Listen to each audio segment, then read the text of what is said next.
It's really good to be with you today. I'm Anne Bookless and I'm in my second year of curacy at St Mary's, Millward Green, which is on the edges of Southall.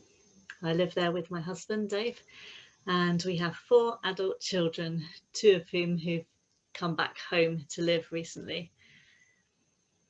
Before I stop screen sharing, I thought I'd just quickly share some snapshots of joy that have kept me going through the pandemic. Here's some purple sprouting broccoli, which is ready to eat this week, just when we need a bit of a boost. Here we put up a tent on our bed to properly experience our favourite Christian festival online. This was me enjoying the recent snow, and then my birthday breakfast on Zoom. This was when I was in the midst of over 100 days stuck in a room, isolating away from the rest of the household, because they were key workers and I'm clinically vulnerable.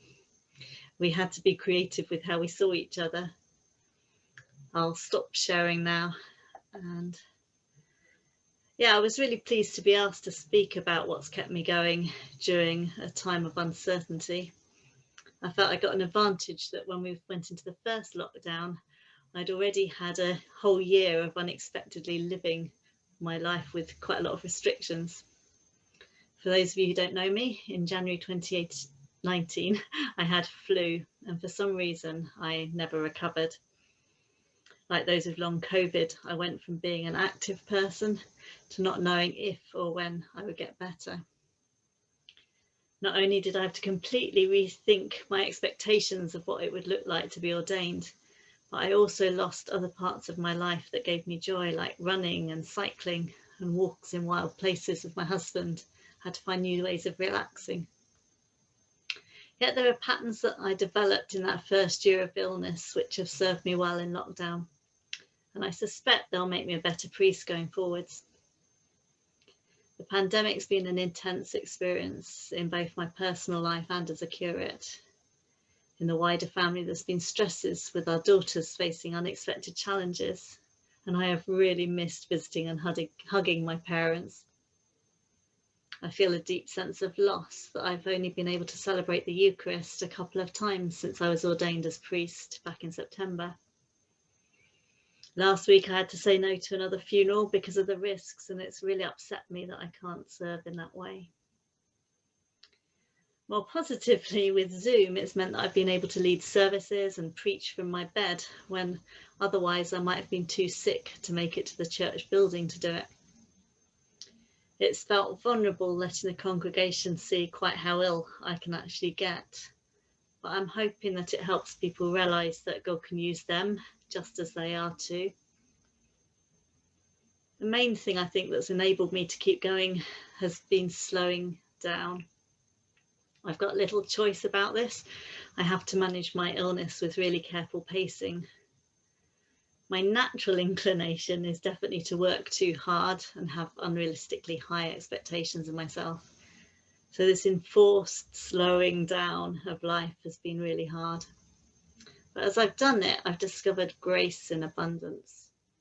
At times it's been liberating.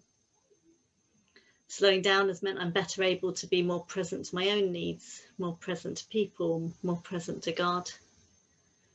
I try to check in with myself each day to notice what's going on in my head, what I'm feeling, and to notice whether the pain in my body is a message that I'm pushing myself too hard. I'm trying to be honest with God about how I feel.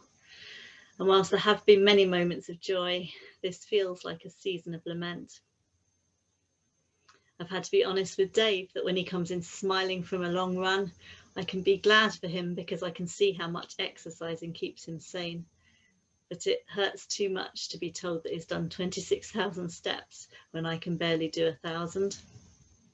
Likewise, when Dave's exhausted from juggling 2 jobs, trying to keep on top of all the household stuff and being a carer, it's not going to be the right moment for me to say how much I've enjoyed resting in bed and just being held in the love of God. We have to be gentle with each other and sensitive. Part of the slowing down has been to try and avoid multitasking and to focus on one thing at a time.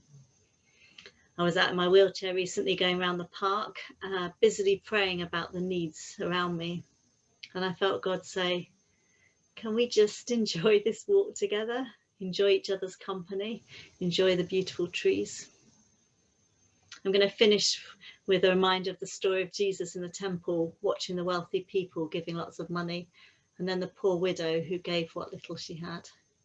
Jesus really valued what she gave out of her poverty. When I hear about all the amazing things that churches and individual clergy are doing, I can get disheartened about what I can offer in comparison. But God sees how impoverished and drained I am, and I believe he delights in the little I can give, and he transforms it. God knows the marathon we've been running, and I'd encourage us to be kind to ourselves and supportive to one another. Listen to what lockdown's been like for each of us. Let's face the reality of our own limitations, because God really isn't going to be limited by that.